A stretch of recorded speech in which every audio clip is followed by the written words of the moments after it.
klarifikasi dan bantahan terkait dengan pemberitaan klien kami Ruli Anggi Akbar.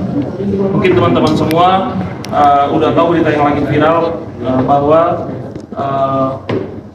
Mas Ruli atau Mas Ezel ini dilaporkan atau dituduhkan terkait penggelapan dana. Nah, yang di luar sana itu beredar bahwa ada yang 300 juta, 400 juta.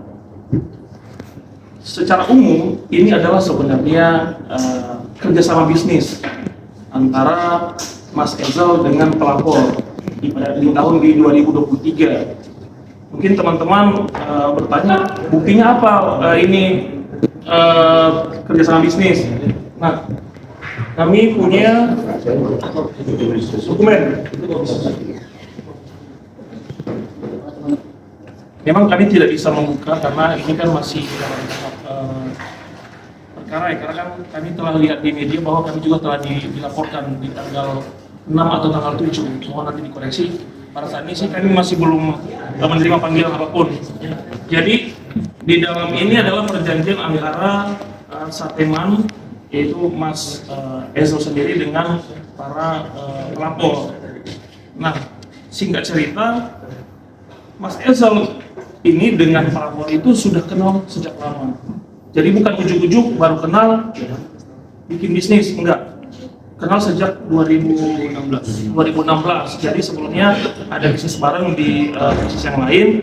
Nah, melihat dari integritas dan kejujuran Mas Ezel dalam berbisnis selama ini, maka pelapor berniat bekerja sama dengan ditawarkan oleh Mas Ezel kepada mereka. Visit Mas sebelumnya ya, visit. Akhirnya di 22 Agustus 2023 terbitlah perjanjian ini. Nah, itu yang diserahkan oleh pelapor hanya 200 juta teman-teman. Bukan seperti yang diberitakan 300 sampai 400 juta. Jadi 200 juta itu digunakan untuk operasional seperti sewa lahan, kemudian gaji anggota dan yang lain. Jadi di sini tidak ada penipuan dan penggelapan seperti yang dilaporkan atau yang berkembang di media. Begitu. Mungkin Mas Ezel sendiri awalnya seperti apa sih proses ininya, apa bisnisnya gitu? Menambahkan sedikitnya, saya peserta Soid, ini kan saya Ben Jebua. Jadi seperti ini, perjanjian ini ada berdasarkan akta notaris untuk investasi. Jadi mungkin biar teman-teman media juga mengetahui bahwa ini berbeda, bukan pinjam meminjam, tapi investasi yang diberikan itu sejumlah 200 juta. Dan ini sebenarnya berdasarkan akta notaris yang sudah kita perlihatkan, ini masih berlaku sampai tahun 2028.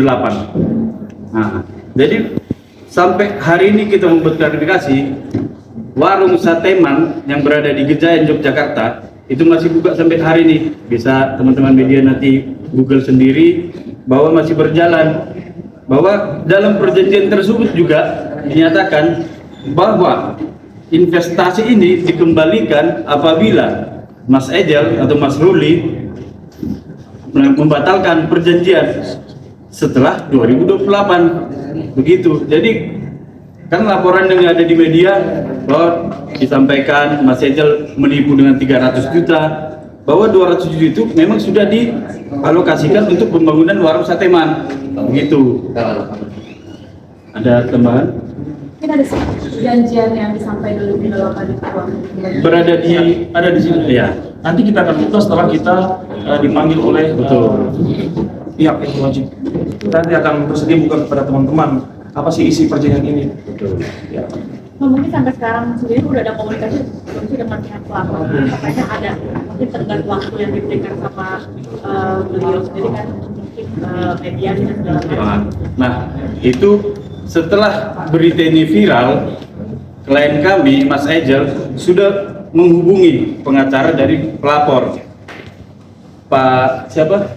Itu kita katakan siapa, sudah dihubungi bahwa sudah ada itikat baik dari klien kami menyatakan, Pak ini sedang berjalan, terkait profit nanti akan segera dikembalikan. Bahwa memang sekarang tidak profit, apa yang perlu diserahkan oleh klien kami, seperti itu. Baik, menambahkan, misalnya tadi yang ditanyakan oleh teman-teman dari media dan rekan saya Bang Musor bahwa tadi pertanyaan bahwa apakah sudah ada niat baik sebelumnya ya, dari Mas Ezel. Jadi Mas Ezel ini sudah menghubungi sebelumnya sudah saya berusaha mencari tahu dia, kontak dia dan ngajak dia ketemu, tapi di berita malah saya dibilang tidak ada niat baik dan lari katanya.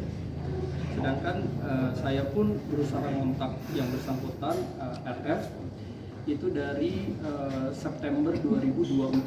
Jadi itu berarti setahun yang lalu sudah. Cuman memang tidak ada niat baik. Kemudian saya juga sudah sempat WhatsApp, tidak ada respon. Saya juga sempat WhatsApp ibu beliau di tanggal 10 November itu tidak ada respon juga. 11-12 November masih saya berusaha kontak karena saya tahu saya akan menikah. Pasti nanti takutnya merepotkan, ramai. Akhirnya saya berusaha kontak, cuma tidak ada respon baik. Berarti yang di perjanjian tanggal 15 itu kan mereka mintanya di tanggal 7 tuh biasanya Mas.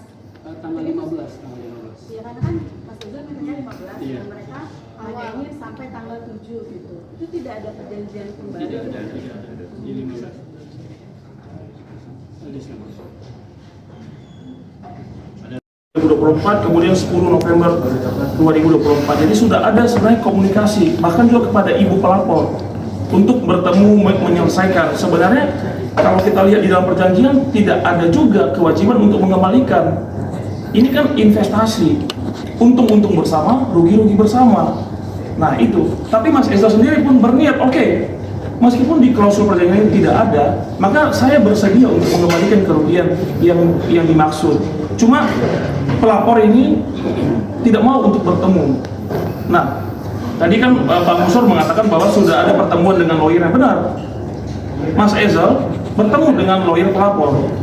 Tanggal 27 di tanggal 27 Desember. Iya, 27 Desember 2025 untuk membicarakan. Dia menjelaskan dengan runtut. Kami bisa mengklaim ini bukan seperti yang dilaporkan. Karena kami tahu betul, kebetulan kami ini sama-sama dari Jogja, sudah kenal beliau dari 2019.